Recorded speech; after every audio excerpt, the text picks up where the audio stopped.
Hi guys, welcome to our YouTube channel Bong views. আমি শিলাজিৎ, আমি সুদীপ্তা। আপনারা যারা এখনো পর্যন্ত আমাদের চ্যানেলটা সাবস্ক্রাইব করেননি তারা প্লিজ এক্ষুনি আমাদের চ্যানেলটা সাবস্ক্রাইব করে নেবেন আর নোটিফিকেশন বেল অল করে অন করে নেবেন পরবর্তী ভিডিওগুলোর জন্য নোটিফিকেশন পেতে। আর যারা আমাদের চ্যানেলটা সাবস্ক্রাইব করেছেন তাদেরকে অসংখ্য ধন্যবাদ। আর পছন্দ হলে অবশ্যই ভিডিওগুলোকে লাইকও করবেন। তো আজকে আমরা নিয়ে চলে এসেছি আবারও একটু ইন্টারেস্টিং ভিডিও নিয়ে। যে টাইটেলটা হচ্ছে মনে হচ্ছে আমাকে নিয়ে কেউ দুর্নীতির মহাসমুদ্রে ছেড়ে দিয়েছে, আসিক মাহমুদ, এবং চ্যানেলটা হচ্ছে দেশ টিভি নিউজ। তো এটা খুব একটা ইন্টারেস্টিং বিষয় লাগবে, জানি না ভেতরে কি আছে। তো চলুন আগে দেখে নিই আমরা ভিডিওটা। আর ভিডিওটা যদি কপিরাইট ক্লেমের জন্য ব্লক হয়েছে তাহলে সম্পূর্ণ ভিডিওটা আপনারা আমাদের ফেসবুক বা ইনস্টাগ্রাম পেজে পেয়ে যাবেন। আর ফেসবুক বা ইনস্টাগ্রাম পেজের লিংক আপনারা আমাদের ডেসক্রিপশন বক্স বা ফার্স্ট পিন কমেন্ট থেকে পেয়ে যাবেন। তাহলে চলুন সবাই মিলে ভিডিও দেখা শুরু করি।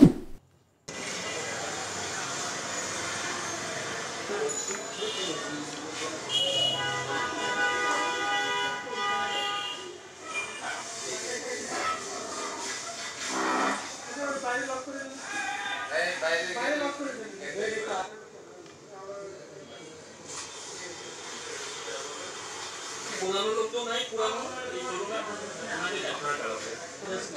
সরজমিনে দেখতে আসছে। এই স্টেডিয়ামটা আমাদের জন্য তো। জি জি জি স্যার, আপনার কাছে বাংলাদেশ এটা যে ইয়াতে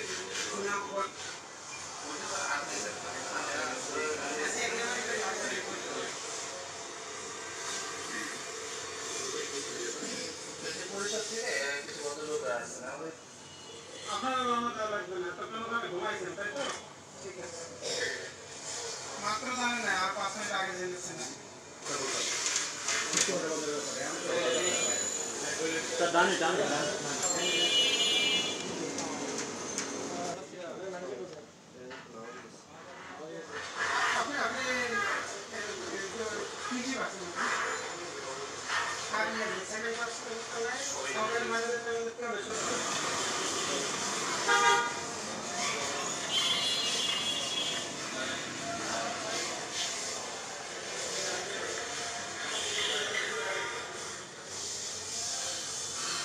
উনি কি কোনো ইন্সপেকশনে গেছেন?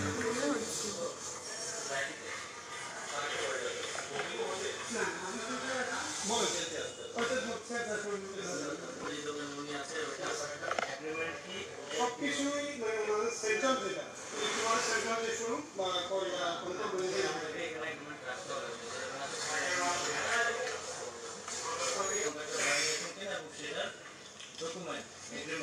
আমাদের সময় দিলে আমরা রাখতে পারছি, কিন্তু সেই সেন্টার এগুলো থাকে না। এগুলো হচ্ছে আপনাদের মনে করেন এখন মোবাইল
ইনফরমেশন নিতে আর কি এই মার্কেটের সবগুলো তো আমাদের এনএসসি হতে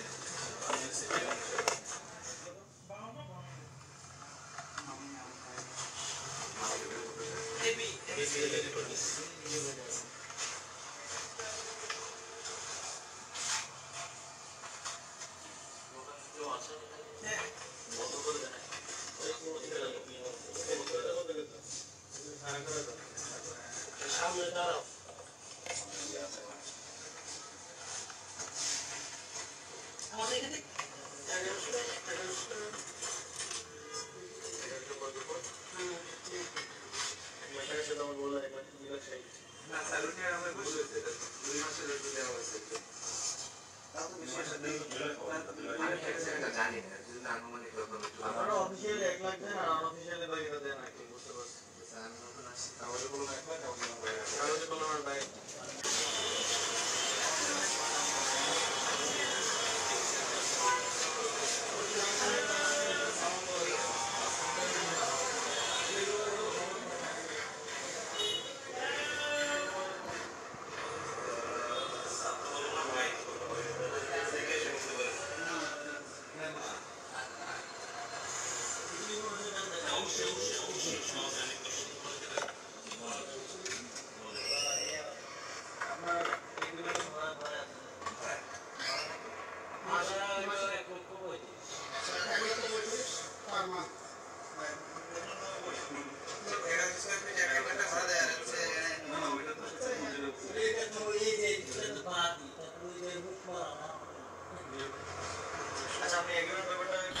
আমি একটু হালনাগাদটা দেখতে চাইলাম আর কি, আসলে কি অবস্থা, মানে বাস্তবে না আসলে তো অনেক ইনফরমেশন গ্যাপ হয় এবং আপনারা তো জানেনই। তো দেখার চেষ্টা করলাম যে আমাদের তো সরকারি খাতায় আসলে এই ধরনেরগুলো ভাড়া 26 টাকা পার স্কোয়ার ফিট। তো প্রাইমারিলি আমি যতটুকু ইনফরমেশন পেলাম আমি আরও এগ্রিমেন্টগুলো দিতে বসছি আমাদেরকে, সেই অনুযায়ী প্রায় 217 টাকা 220 টাকার মতো স্কোয়ার ফিটে ওনারা ভাড়া দেন। তো এক্সট্রা ভাড়াটা কোথায় যায়, কাকে দিচ্ছে, এটা আমাদেরকে বের করতে হবে। এবং এগুলোর সাথে আমাদের মন্ত্রণালয় থেকে বা এনএসসি থেকে, যেহেতু এনএসসি থেকে কেউ জড়িত কিনা সেটাও আমরা খতিয়ে দেখবো। আজকে জাস্ট একটা ধারণা পাওয়ার জন্য কিন্তু আমরা একটা টোটাল সার্ভে করব। এখানে 1000-এর উপরে দোকান আছে, এটা ছাড়াও আরও অন্যান্য স্টেডিয়ামগুলোতে আমাদের দোকান আছে। তো সেগুলো কোন অবস্থায় আছে সেটা আমরা একটা সার্ভে করবো। শুধু এই ঢাকাতেই না, বাংলাদেশের সব জায়গাতে স্টেডিয়ামগুলোর কিন্তু আসলে এই অবস্থা। তো সে সবগুলো কি আসলে আপনি যেহেতু ক্রীড়া পরিষদের চেয়ারম্যান, এখন আপনি কি সেই জায়গায় সবগুলোতে ইয়ে করবেন কিনা? ব্যাপারে আমাদের একটা জেনারেল ডিসিশন হবে। সবগুলো তো আর ঘুরে দেখা সম্ভব না, কিন্তু সবগুলোতেই আমরা এই যে ভাড়াটা মানধাতার আমলের 22 টাকা স্কোয়ার ফিট, এটা তো কোনো স্ট্যান্ডার্ডে এখন পড়ে না। তো এই স্ট্যান্ডার্ডে না থাকার কারণে ওনারা সাব কন্ট্রাক্টে অন্য কাউকে ভাড়া দিয়ে এই সরকারি একটা ব্যবহার করছেন, যেখানে আমাদের দেখা যায় ফেডারেশনগুলো, অনেকগুলো ফেডারেশন অচল আছে বাজেটের অভাবে। তো সেই জায়গায় আমরা সবগুলো স্টেডিয়ামেই যত জায়গায় আমাদের এরকম আছে ফ্যাসিলিটিস, তো সেখানে আমরা একটা সার্ভে করবো। সার্ভের মাধ্যমে বর্তমানে কী অবস্থায় আছে, মার্কেট স্ট্যান্ডার্ডটা কি, ওই অনুযায়ী নির্ধারণ করে আবার নতুন করে সেগুলোকে পুনরায় ভাড়া দেবো। এটা আমাদের একটা প্রাইমারি আইডিয়া। এটাকে আমরা আরও কীভাবে বাস্তবায়ন করা যায় খুব দ্রুত সময়ের মধ্যে সেই উপর উদ্যোগ নিই।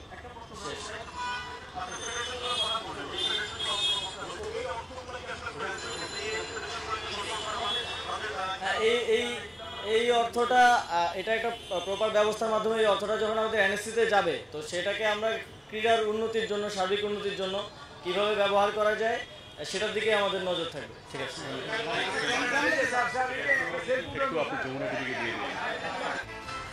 দেখলাম ভিডিওটা। তো এখানে মানে একজন যিনি ছাত্র, তো মানে ছাত্রই আজ দেশের হাল ধরেছে এবং তারই একজন ক্রীড়া উপদেষ্টা। হ্যাঁ, তো তারই একজন উজ্জ্বল দৃষ্টান্ত হচ্ছেন আসিফ মাহমুদ। তো তিনি বিভিন্ন যে সমস্ত শোরুম গুলো রয়েছে ইলেকট্রনিক্স প্রোডাক্টস এর, তো সেগুলো তিনি ঘুরে ঘুরে সার্ভে করছেন এবং বিস্তারিত সমস্ত কিছু ডেটা কালেক্ট করেছেন, কিরকম কি ভাড়া, কিরকম কি সমস্ত কিছু। এবং তিনি যেটা লাস্টে যে স্টেটমেন্ট দিলেন, আমাদেরও যথেষ্ট শক করে দিল। কারণ মানে সরকারি খাতায় 22 টাকা 26 টাকা স্কোয়ার ফিট এরকম ভাড়া রয়েছে, কিন্তু অথচ এই সমস্ত দোকানদাররা পে করছে 200 টাকা। মানে এটা হিউজ, মানে প্রায় 180 টাকার তফাৎ, মানে এটা জাস্ট হিউজ। এবং দুর্নীতিটাও কিরকম ভাবে হচ্ছে, একজন 22 টাকা স্কোয়ার ফিটে ভাড়া নিয়ে সেটা আবার আরেকজনকে ভাড়া দিয়ে দিচ্ছে দোকান চালানোর জন্য, এবং তার থেকে 200 বা 250 টাকা করে স্কোয়ার ফিট নিচ্ছে। টাকাগুলো কোথায় যাচ্ছে, এটা তো ডেফিনেটলি একটা প্রশ্ন চলেই আসে। মাঝে টাকাগুলো যারা 22 টাকা করে ভাড়া নিচ্ছে অফিশিয়ালি, তাদের কাছে যাচ্ছে দুর্নীতি। হ্যাঁ, তো এটাই ব্যাপার। তো আলটিমেটলি সরকারের মানে পজিটিভ কাজের ক্ষেত্রে তো এই টাকাটা নিয়োগ হচ্ছেই না, বা কোনো বেটারমেন্টও কিছু হচ্ছে না এই টাকাটা, মানে পুরোটাই ব্ল্যাক মানি হিসাবে হয়ে যাচ্ছে। তো যাই হোক, এটা একটা হিউজ, এটা শুধুমাত্র ঢাকার কিছু জায়গার এরকম কিছু দোকানের কথা হয়েছে, এরকম পুরো বাংলাদেশে না জানি আরো কত কত জায়গায় কত রকম ভাবে হিউজ এরকম দুর্নীতি হয়ে গেছে। সবটা যদি মিলাই তার অঙ্কের হিসাব হয়তো আমাদের পুরো মাথায় ঘুরিয়ে দেবে। এবং আমার মনে হয় বাংলাদেশ না, এটা আমাদের দেশেও ঘটে থাকে। তো এটা মানে আমাদের এই ধরনের যে এই প্রবলেমগুলো আমাদের এইদিকে দেশে যেটা হয়ে থাকে, মানে এটা সত্যি হিউজ প্রবলেম। দেশ নয় অ্যাকচুয়ালি, আমাদের যে গরিব কান্ট্রিগুলো রয়েছে, আফ্রিকা বলুন বা আমাদের যে এই উন্নয়নশীল দেশগুলো রয়েছে, সাউথ এশিয়ান কান্ট্রিগুলোতে, এই জায়গাগুলোই কোথাও কি সেই দুর্নীতির আখড়া। মানে যতই সরকার চেঞ্জ হয়ে যাক, যাই হয়ে যাক না কেন, কিছু মানুষ সেই পচা আলুর মতো সেই এই ভালো লোকের মাঝখানে রয়েই যায়, এবং তারাই সমাজটাকে আস্তে আস্তে সেই জালের মতো করে আর কি সবাইকে কলুষিত করে পচাতে শুরু করে। তো এই ক্যাটাগরি লোকজন হচ্ছে এই সমস্ত যদি জিনিস না হতো তাহলে হতে পারে যে আমরাও হচ্ছে উন্নত দেশের তকমা পেতাম, বা অন্য আর পাঁচটা উন্নত দেশের মতো আমরাও কিন্তু সেভাবে থাকতে পারতাম, আমাদের দেশটা সেরকম হতো। তো মানে এটা আমাদেরই মানে হাই যে মানে আমরা তো মানে সরকারি প্রকল্পের যে এত এত টাকা লগ্নি হয়, সেগুলো তো মানে যারা এইসব আর কি দপ্তরে থাকে তারা তো মানে দেখতে পেলেই হয়তো সেখান থেকে 40% বা 50% টাকা চুরি করে নেয় কোথাও গিয়ে, এবং সেখান থেকে বাদ বাকিটা হয়তো কাজে লাগে, এবং সে তার কোয়ালিটিও খুব একটা ভালো হয় না।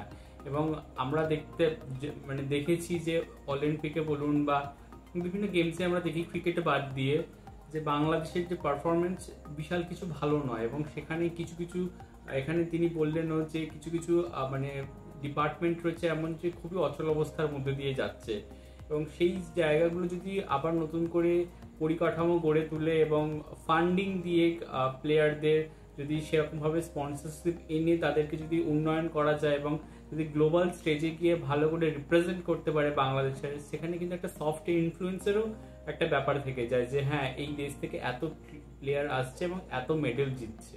তো সেদিক থেকে একটা মানে ভালো নজরে দেখা হয়।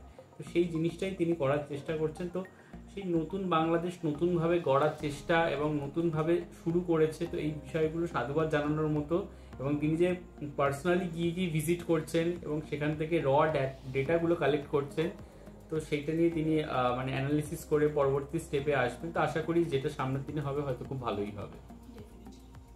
তো যাই হোক, পুরো ভিডিওটা দেখার চেষ্টা করলাম, বুঝলাম আমরা, এবং মানে এটা একটা কোথাও গিয়ে একটা পজিটিভ ইঙ্গিত দিল যে ইয়াং জেনারেশন বা এখন যে বাংলাদেশের হাল ধরেছে তারা মানে সত্যি মানে পজিটিভলি কিছু করছে, তারা ফিল্ড সার্ভে করছে বা রীতিমতো তারা মাঠে নামছে, ঠান্ডা ঘরে বসে থেকে শুধু কাগজ কলমে কাজ করছে না, তারা সচক্ষে ব্যাপারগুলো দেখার চেষ্টা করছে, বোঝার চেষ্টা করছে, সেই অনুযায়ী তারা কাজ করছে, এবং এটা যদি কন্টিনিউ হয় এটা খুবই ভালো একটা ইঙ্গিত।